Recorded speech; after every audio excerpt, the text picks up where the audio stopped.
हरियाणा के मुख्यमंत्री मनोहर लाल ने मेरा पानी मेरा विरासत के लाभार्थियों से संवाद किया। इस दौरान लाभार्थियों को होने वाली परेशानियों को लेकर भी चर्चा की गई। मुख्यमंत्री ने कहा कि पानी के बेहतर उपयोग पर सरकार का जोर है। जल, जंगल, जमीन तीनों ही हमारे जीवन का आधार हैं।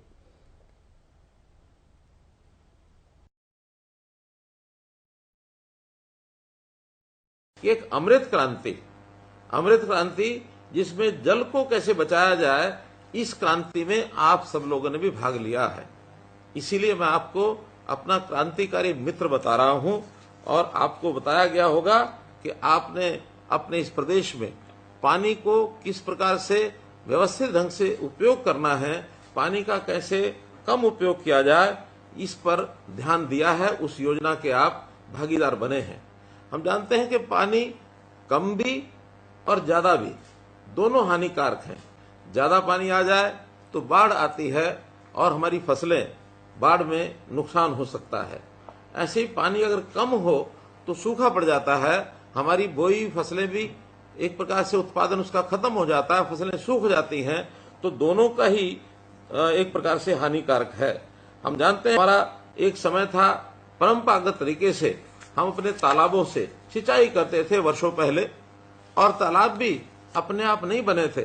तालाब भी हम देखते हैं गांव के किनारे बहुत से उस समय के लोगों ने अपने अपने गांव में बड़े बड़े तालाब खोदे ताकि इस वर्षा के पानी को हम इकट्ठा कर सकें और उसका उपयोग कर सकें दैनंदिन जीवन में भी और सिंचाई में भी। अब इस प्रकार का एक समय अब आया है, हमको इन सब चीजों पर ध्यान करना होगा कि समय के हिसाब से चीजें अब बदल गई हैं, क्योंकि अब पानी का उपयोग, ये अंधाधुंध पानी का उपयोग होने लगा है। हमें खेती के लिए भी पानी चाहिए, हमें पीने के लिए भी पानी चाहिए, हमें दैनंदिन जीवन में जो पानी है उस पर भी बहुत उपयोग उसका होने लगा है। उद्योग के लिए भी पानी जो है वो हमको चाहिए और पानी निरंतर कम होता जा रहा है। एक प्रकार का अगर कहें कि जैसे मौसम में बदलाव हो रहा है, वैसे वर्षा भी अब अनिश्चित हो गई है। समय के अलावा आगे पीछे वर्षा होती है जिसका नुकसान होता है। अभी इन्हीं दिनों में वर्षा के ज्यादा होने से हमारी फसलें कितनी खराब हुई हैं। तो इन सब बातों का जब ध्यान करते हैं तो हमें पानी बचाने का एक विचार ये जरूर आता है। हम जानते हैं जल, जंगल और जमीन, ये तीनों चीजें हमारे जीवन का आधार हैं। जैसा हम देखते हैं कि पानी खेती के लिए सबसे ज्यादा पानी धान में उपयोग होता है, गन्ने में उपयोग होता है। इस पर हमने एक नया विचार जो आपके सामने मैं रखने वाला हूं, लेकिन उससे पहले कुछ और चीजें ये ध्यान आपको मैं कराऊंगा कि पानी जमीन के अंदर से हम दोहन करते हैं तो जमीन धीरे धीरे पानी उसका खत्म होता जा रहा है और इससे जमीन बंजर होती जा रही है। पानी जमीन के लिए उसी प्रकार का एक मैं कहूंगा कि एक पानी की मात्रा जैसे शरीर में खून होता है।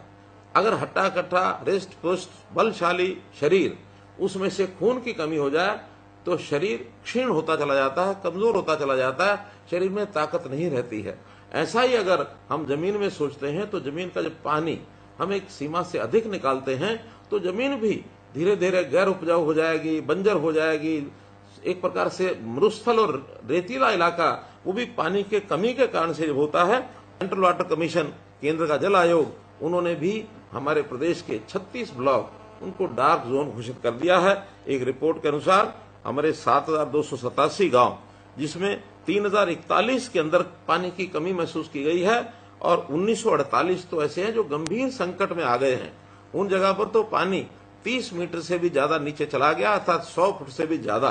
तो ऐसे जो गंभीर संकट के गांव हैं उनमें भी पानी की व्यवस्था कैसे ठीक की जाए, तो इसी के लिए मैं ये कहूंगा कि सरकारी जो तंत्र है वो हरकत में आकर के जो कई चीजें हमने की हैं उसके अंदर, जैसा केंद्र में जल आयोग है, ऐसे हमने प्रदेश में भी प्रदेश जल संसाधन प्राधिकरण ये बनाया है और उनको कहा है कि पानी का नियंत्रण ये कैसे किया जाए, पानी का सदुपयोग ये किस प्रकार से हो, और खास करके जिस पानी का हम उपयोग कर लेते हैं और जो पानी खराब हो जाता है, गंदा हो जाता है, उसको भी कैसे सफाई करें, कैसे हम एसटीपी सीवरेज ट्रीटमेंट प्लांट लगाएं, कैसे वेस्ट वाटर ट्रीटमेंट प्लांट लगाएं और उसका उपयोग दोबारा से रीयूज जिसको कहना है, दोबारा उपयोग करने के लिए उसको लेकर आए।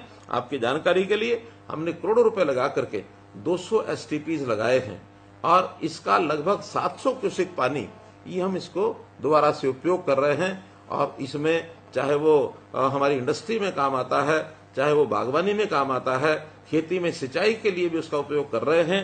तो एक बड़ी जिसको कहना चाहिए बड़े कदम इसके लिए उठाए जा रहे हैं।